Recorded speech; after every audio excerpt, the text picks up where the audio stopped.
From an interruption gone wrong to the most vile restaurant, Look at that! these are the most terrifying moments ever caught on Kitchen Nightmares. Starting with Peter's Italian Restaurant, the very first episode of Kitchen Nightmares. As we were introduced to the family, one person immediately stood out. Peter, the owner's brother, is a man who cared more about the customers noticing him than for his family. And her brother doesn't seem to care. Instead of buying a stove, I bought a suit, you know? He's a 250-pound spoiled baby. He's a lunatic. You ain't got me scared. The staff was in total agreement that he was a major issue for them, but the stress also made all of them angry and tired of each other. With a lot of their cooking equipment not working, they had very little to work with when serving Gordon, and we saw the cracks appear quickly when some of the dishes were sent back.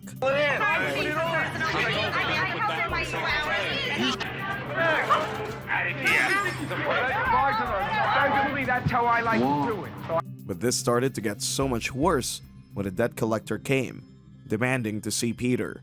Yeah, he'd like... No, not right now, I don't, buddy. No, not right now, I don't. Well, as soon as you got a minute. Yeah, okay. As soon as you got a minute. Telephone Buddy. tough guy. Go f yourself. Get the f out of here. Hands up. You want to hit me? You're the tough guy. You want to hit me? Put your hands on me, Nah, Pete. no. I'll let you do it first. After a talk with the owner, Tina, Gordon decided to give Peter a taste of his own medicine by having him work in the broken kitchen with his father. What the fuck is that?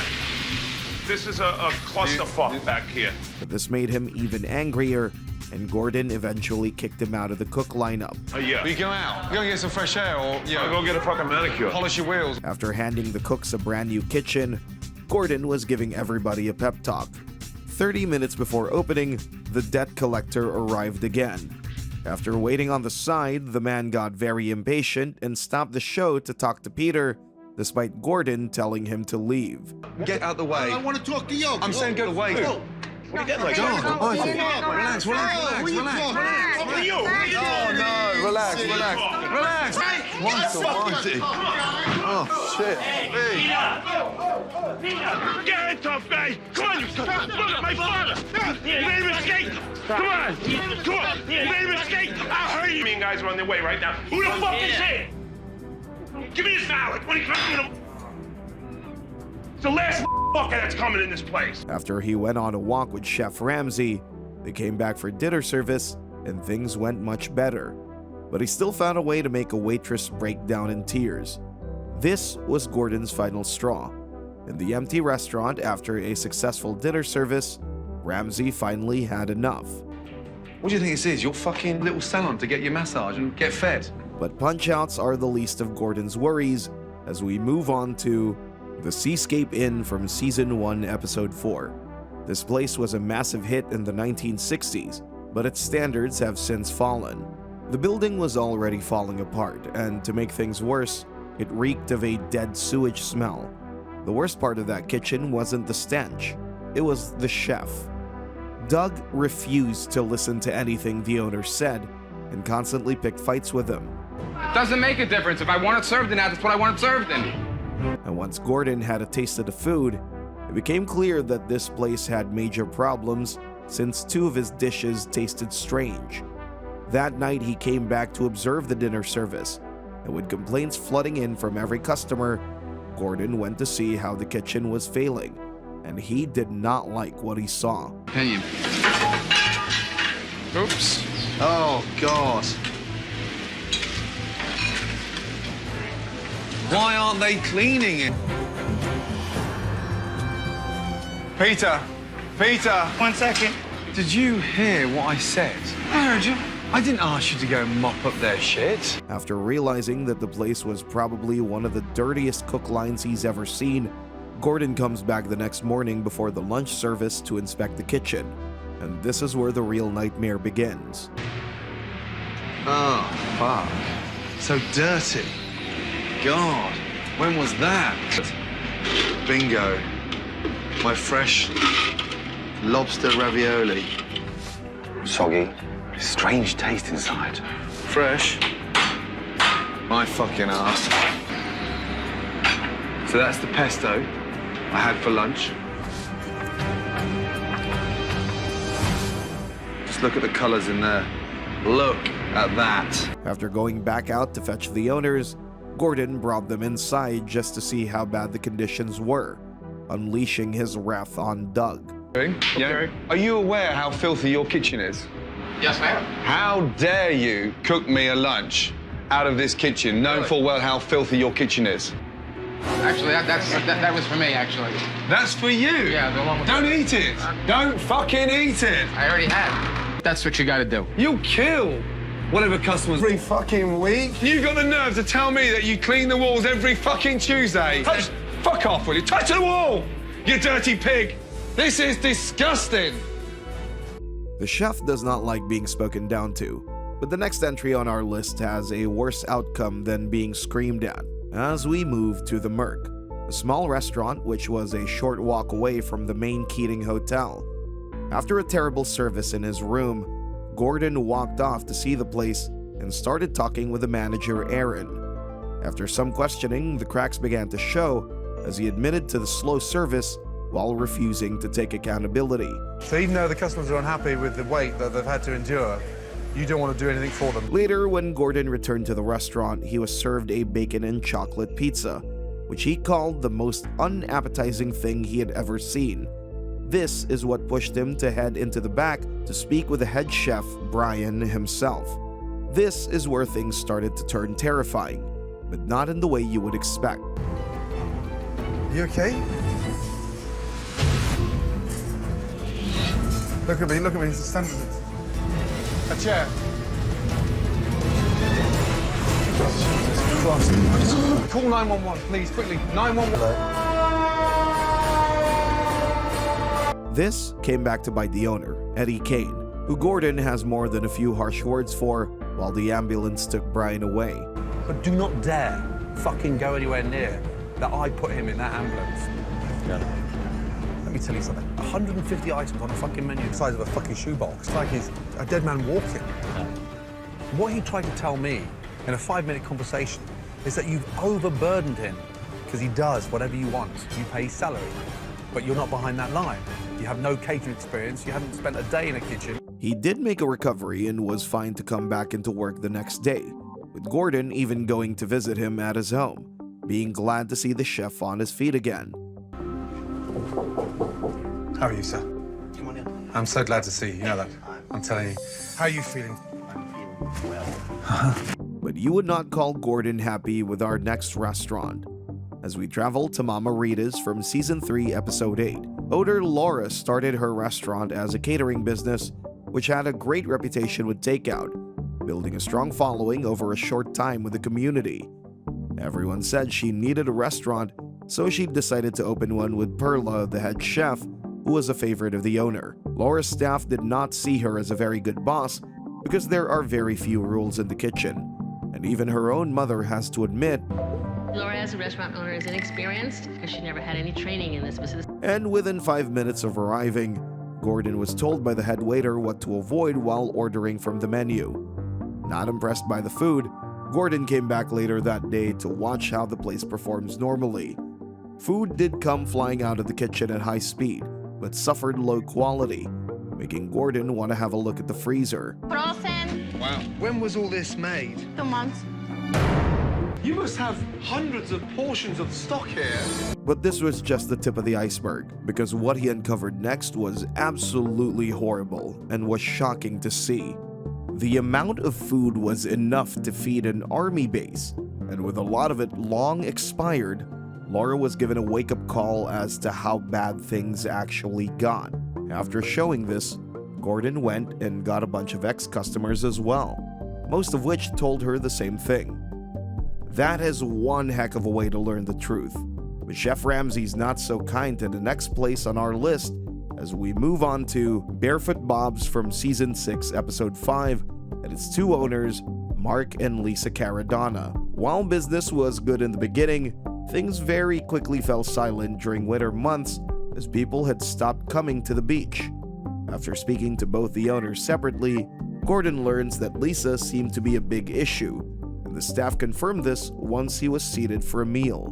But the biggest problem of this restaurant did not come from her, but the dirt that cakes everything in the building. After his dishes came as a disappointment, Gordon brought the owner and sous chef out for a conversation. You can stand there with the arrogance and all the bravado in the world. Okay. But when something's shit, chef, Then we'll accept fix that it. it's shit. Then we'll Let's get fix that it. right. Which exposed a lot of the failures.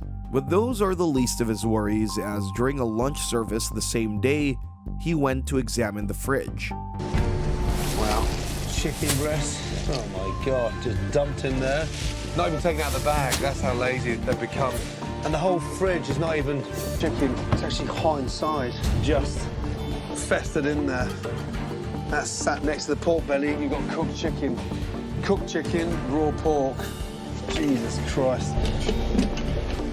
What the f? Round the outside, look at the mess of this place. It's fucking ridiculous. Someone fucking man up. Young man, you are running a business. Hot wings next to fucking raw pork. And after getting red in the face with sheer rage, Gordon gets taken to the second fridge on the line, where his nightmare continues. What the fuck? What is that? It was a pizza. It was a pizza. What is that one? How old is that one? What's that? Oh, no. What is that, please? That's a hider. Is that tuna? That's a what? Ah, fuck. A fucking tuna. That is a what? Oh, fuck. And a final sweep of the kitchen reveals some of the most terrifying stuff you've seen on the show, as Gordon takes a look through the equipment.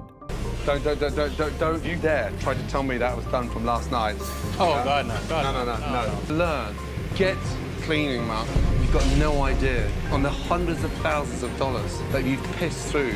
On top of this, neither of the owners seem to know crucial details of their own restaurant, making Gordon's job even harder.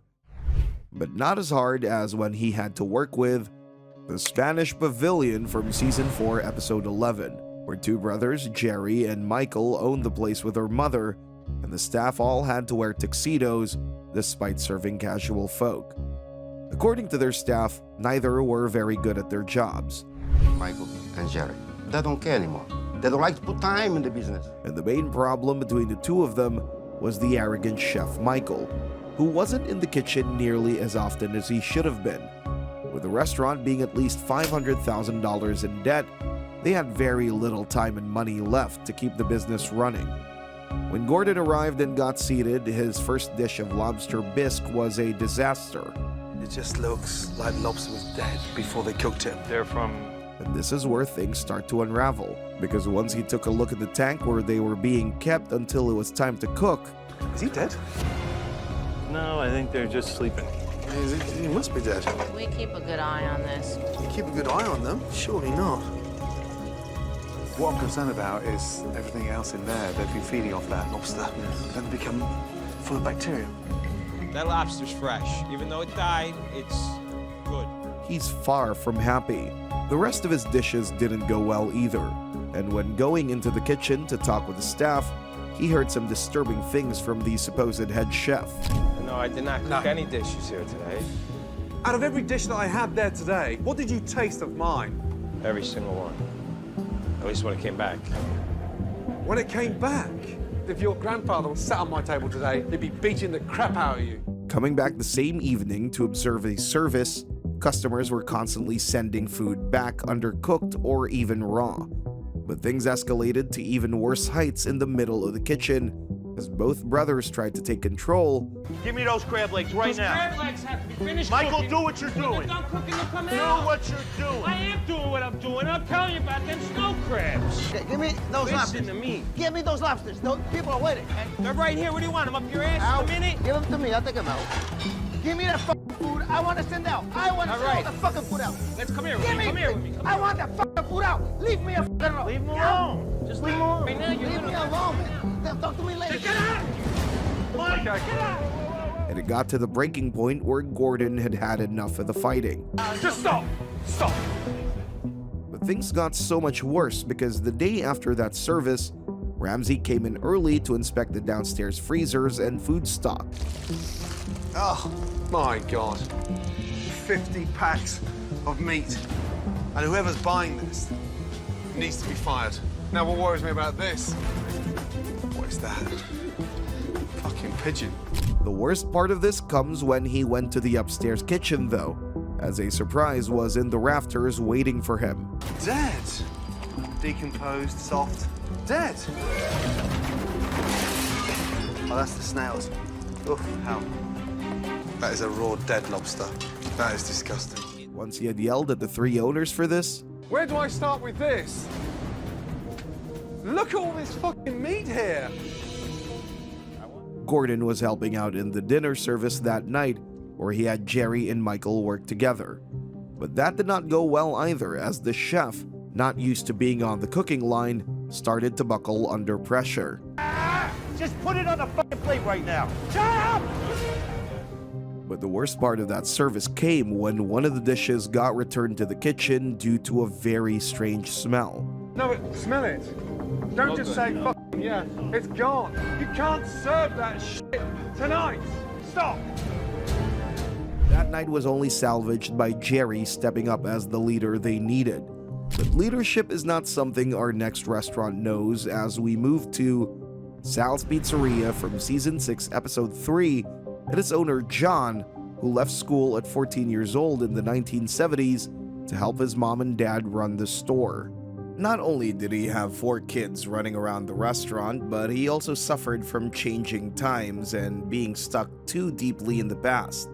When Gordon arrived and got seated, one of the staff members came over to show him the desserts they offer while his food was being made. That mold on there, you show that? No, the butter's on top, so it covers that. But his lunch did not get any better when the dishes arrived, because after finding so many things wrong with all 3, the owner was unhappy. Enough. I've had enough. I've had enough. I've had enough. In getting all the staff outside, one of the chefs even admits, Dreadful. The meatballs, frozen, dry, solid. Yes, they're disgusting. I don't eat them. But you can't make meatballs every day. Fast. Do you know how long it takes to make 5 pounds of meatballs? 10 minutes. We're not in control of the menu. Whose menu is this? This is my menu. I'm embarrassed to do some of the things that we do here. Are you kidding me? We make pasta fresh and we freeze it. Like, are you crazy? and it didn't help that John refused to listen to anyone who was trying to help, going as far as arguing with Gordon and getting up in his face. Gordon came back later to watch and listen to the dinner service, and things were not looking good as a customer caught his attention. I found a bone in my sauce. What's that? A bone. A bone? It's a bone. I'm a vegetarian. Who's inside the sauce? Always added sausage, So you're serving pork bones in the sauce to a vegetarian? Oh, Jesus Christ. But the worst part of this service came as Gordon walked out of the kitchen to find a guest in the bathroom talking through the door. No, What did he have? it's a lobster tail. What's that? And the lobster, he said, tasted funny. And next thing I knew, he was... I can smell the ammonia. Yeah, you smell that? And that's what that man's just eaten. Joe, just clarify something for me. We could possibly kill them. With the man having eaten something so bad, John is forced to listen to the last words that any owner ever wants to hear. Not that well. Call an ambulance. A guy had some lobster, and he has a reaction to it. The gentleman, sit down. Oh my God. We just saw an ambulance come out? Yes. And they're forced to close the restaurant for the night. But closure is the least of the worries of our next restaurant as we move on to Bel Aire from Season 8, Episode 1, and the family that owns it. Out of the two brothers who run the place, big brother Cal is working hard while his younger sibling Peter is doing next to nothing to help. Once inside and seated, Gordon was treated to a packed menu with over 200 items, and one of his dishes came out with raw shrimp on the plate. He wasn't amused, and after a talk with Chef Cal, Gordon had him call his brother back to the diner for a chat. He made the two of them work together for the night to see how the place normally ran, and watched dishes get sent back one after another to a kitchen that could not do them right. But while all of this was going on, Ramsay got very curious as to how they could feed so many people all at once and decided to explore the dark basement. Oh my God. It's like a scene out of Saw. Is this for real? Oh, the smell. Nothing labeled. Everything uncovered, no dates. Oh my God. The smell in here. What the is that? Pastrami with marinated chicken. Oh my God. Holy. No. Even the chicken is frothing at the mouth. And it's dead.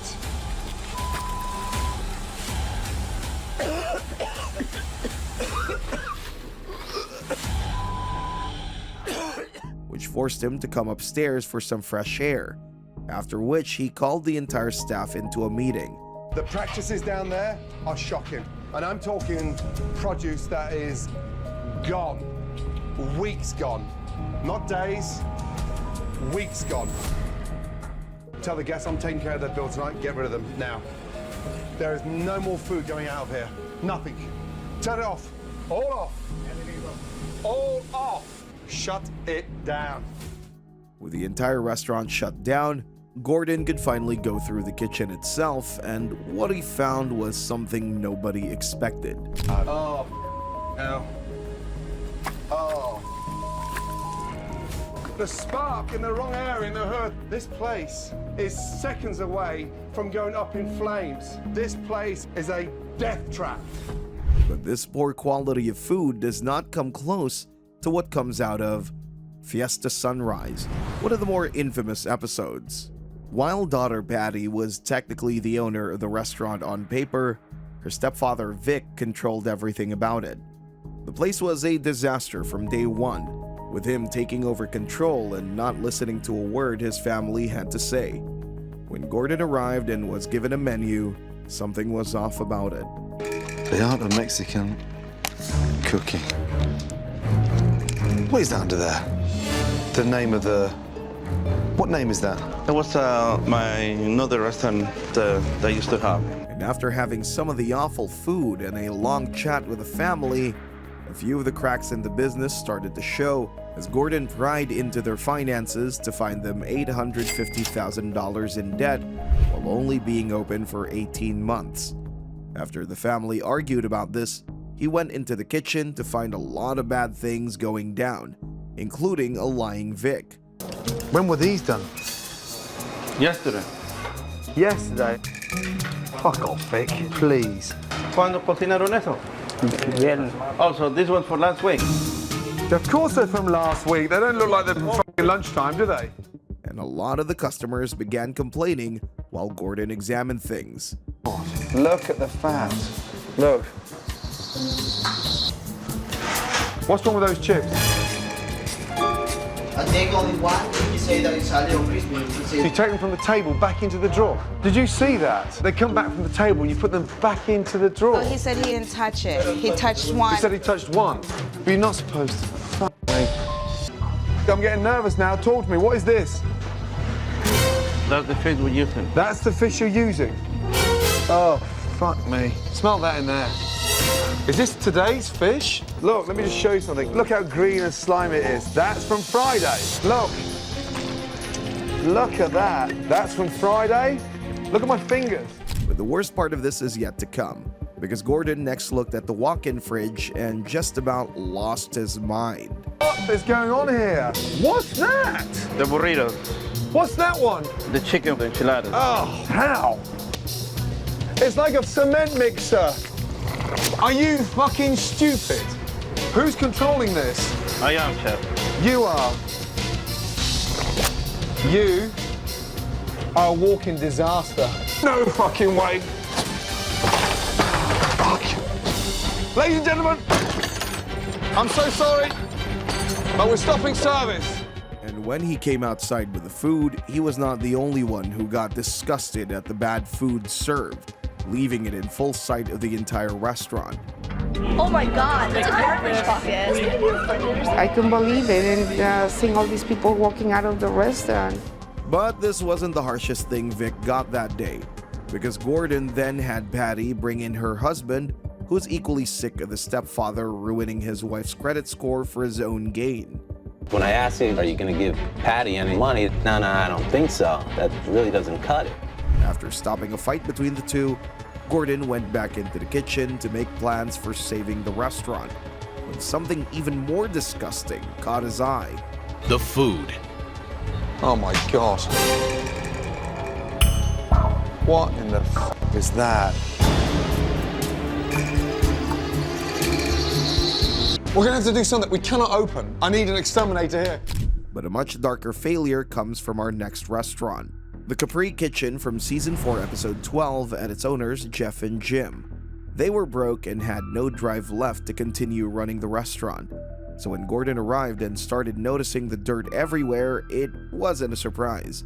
But something wasn't right with his final dish, because when Gordon gave it a sniff...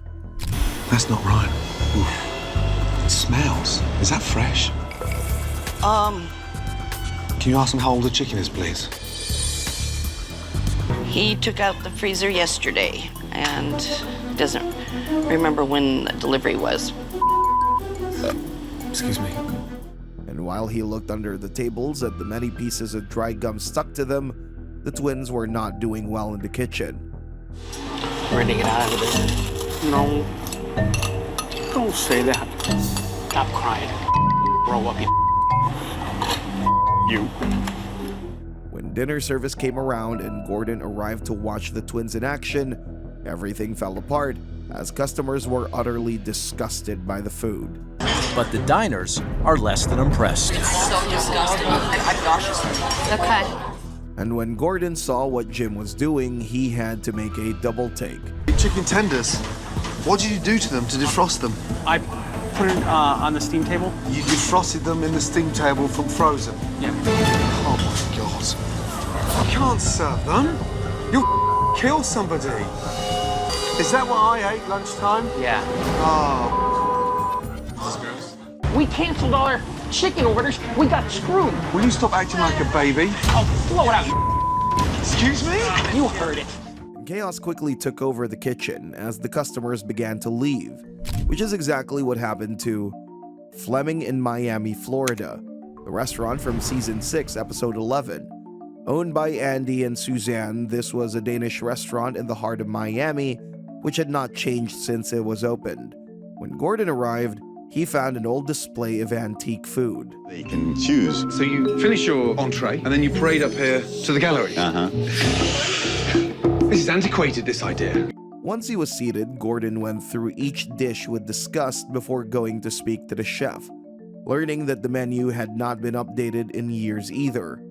When he came back later for the dinner service, dishes were getting sent back and people were not happy. Put it this way, we won't be coming back. It's thick and bland. You bland too? Bland, yeah. It just doesn't taste very good. But the worst was yet to come, because Ramsey had seen enough of the kitchen in action to know that a lot of these issues did not come from the cooks alone. So he went into the back of the restaurant to look around. Holy mackerel. But by what is lurking in the storage unit. What the fuck? What the fuck is that? Oh my God. No! Come on. Oh my God. Oh, shit. And after seeing the awful condition of the meat, he had to bring the kitchen to a halt. Stop the kitchen! Everybody! I need all the ducks off the table and stop them eating it. Stop! We're not serving another fucking duck out of there! We just contaminated the whole fucking place! Despite his business going out of control, Andy refused to listen. If I was a health inspector now, what would you do? You would take that product and probably throw it out. Throw it out? You would continue serving one more plate of food. What do you think we're going to do? Continue cooking? But this pales in comparison to the most terrifying entry in our list as we move to Dylan's from Season 1, Episode 2, which boasts one of the worst reputations in Kitchen Nightmares history. The place was owned by Mohammed, who had hired 3 managers. From the moment Gordon arrived, it all went bad, especially since there were flies everywhere, and upon being served with the first dish, It was anything but appetizing. It always worries me when they stick tomato roses on top of food and when the tomato's rotten. But the problems do not stop there, because after talking with the managers and coming back the next day to take a look at the kitchen... What is that? I don't know what it is. You don't know? Mouldy. That is, quite frankly, the worst hamburger I've ever seen in my entire life. What's that smell? For God's sake! Look at that! Look! Cockroaches. So he had to shut down the kitchen in order to call a deep cleaning team to come and save what little was left of the restaurant. That wraps up today's episode. Thank you so much for watching, everyone. We hope to see you again next time.